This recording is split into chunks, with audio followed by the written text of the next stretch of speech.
Good morning, everybody. It's Serafina, and I'm here with your daily tarot and astro insight. So today I looked at my calendar and I realized that we are 2 weeks away from entering Aries season. And the important thing about the day that Aries season begins is that it's the spring equinox. And so the equinox means that there's going to be an equal day of light and of darkness in our days. And so that also means that we're halfway through the solstice points. And the spring equinox is obviously related to like this jovial, fiery beginning, right? It's, if you think about it, it's even in the month of March as we march ahead, right? And so Aries is a cardinal fire sign, and so this is what kicks off the astrological wheel. So with that, I was thinking of the importance of decluttering and clearing our spaces, starting with our physical space, our first space, which is our body. And so as we know, there's usually a lot of nettles during this season, and so nettles help with detoxifying the body. We could also work on detoxifying our mind, our homes, the traditional spring cleaning. And with that, I just wanted to bring like the remembrance or to remind you of how important it is to maybe just go around with, a bag and just really question everything in your house. Does this have a purpose? Does this serve me? What emotions are attached to this object? Are there any emotions at all attached to this object? And can I just pass it on? Can I clear it out? And when we're clearing out our spaces, like literally making them an offering to our future self or to the goddess or to the earth, and just allowing that to be an offering of the past, of what no longer fits in our life or what we don't want to fit in our life anymore, and then continuing forward. So so as I said, the spring equinox is in 2 weeks. I find that really exciting personally. And before that, we're going to have a full moon in Virgo, which we'll be talking about in some days. Okay, so let's go to the tarot. Beloved Spirit of the universe that loves us unconditionally, spirits of this land and of this ocean and of this island, I thank you for holding this space. And I'd like to call upon my angels, archangels, ancestors, and my higher self, and I thank you for guidance with this collective reading. Okay. Beloved Spirit of the universe, what loving guidance is there for the collective today? What loving guidance is there for the collective today? We have the Four of Wands with completion.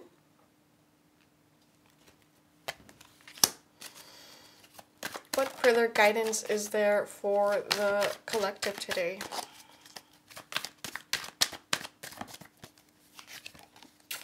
We have the Eight of Cups with indolence.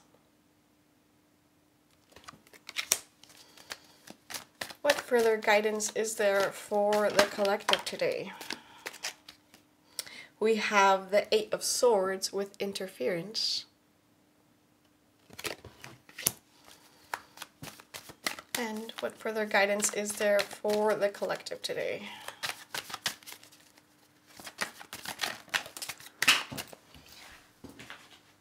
We have the Two of Pentacles with change. So interesting, we didn't get any major arcana right now. I'm going to pick one more card. What further guidance is there for the collective today? We have the Ace of Swords. Okay, so before I continue, I'm going to pick one from this oracle deck of Ganesha. And I feel that Ganesha is great for allowing us to clear our spaces, to allow space for new things to come in. So, beloved Ganesha, what loving guidance is there for the collective today?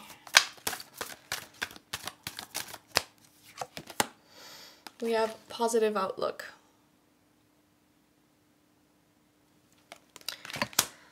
Okay, it's funny that we get the card of positive outlook because we do have like some cards that are, you know, saying that we're needing to walk away from something. But first, let's start with this card. The Four of Wands is a card of celebration. It's a card of coming home to ourselves, coming home to our loved ones. You know, in the Rider-Waite, we see people who are standing in front of a home and there's a celebration that's happening and there's some poles. It's kind of like crossing a mark, crossing a finish line. So it could be that some of us are approximating something that's already been complete in our life right now. Some cycle.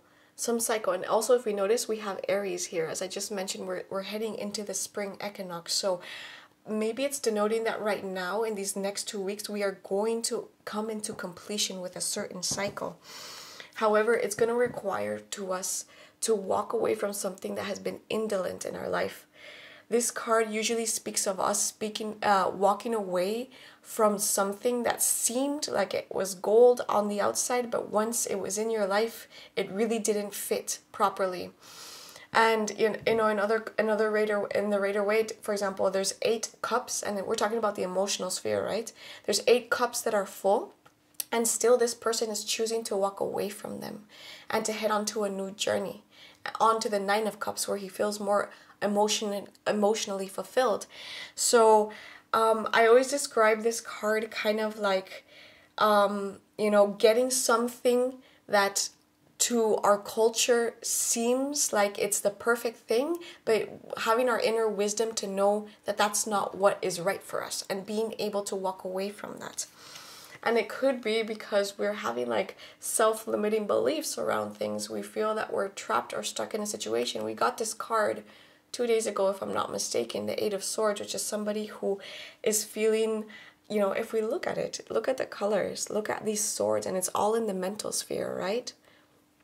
So it's interesting to note that we have the Wands here, which is denoting that there's something that's coming to completion. And it's funny because even with the fire, when I visualized decluttering or cleaning up our spaces, there was a fire that was coming in to clean things. And so that's why I think it's great to be able to declutter our spaces before the spring equinox, so that we celebrate the spring equinox already clean in our spaces. But for that, we're going to have to be walking away from things that maybe we thought we wanted. Maybe we thought that this was going to bring us a sense of completion. But, you know, if we look at it through the eyes of wisdom or through another perception, it doesn't. It doesn't fit in our lives and we don't want it.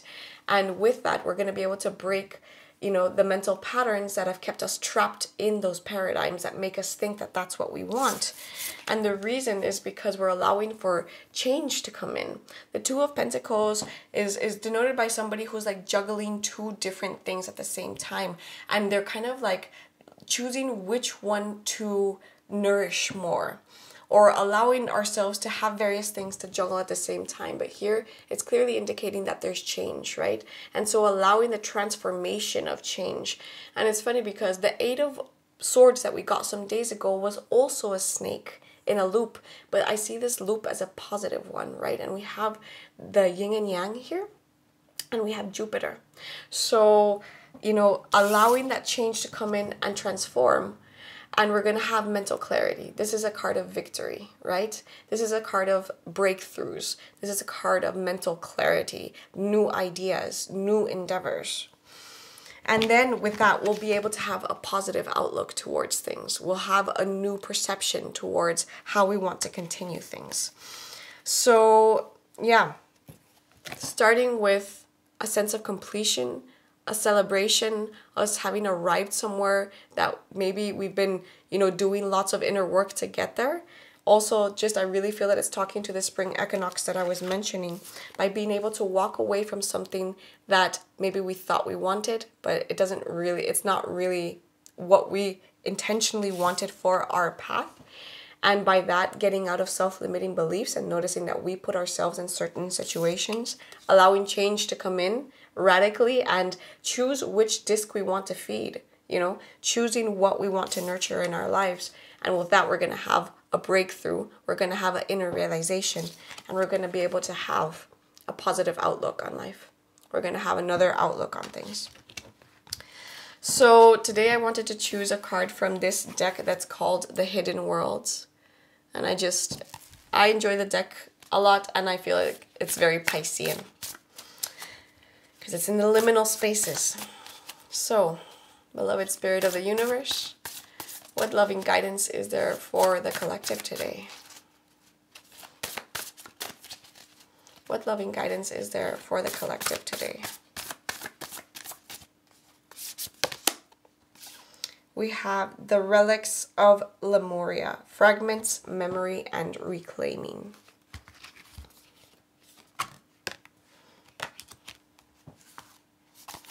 It is number 5.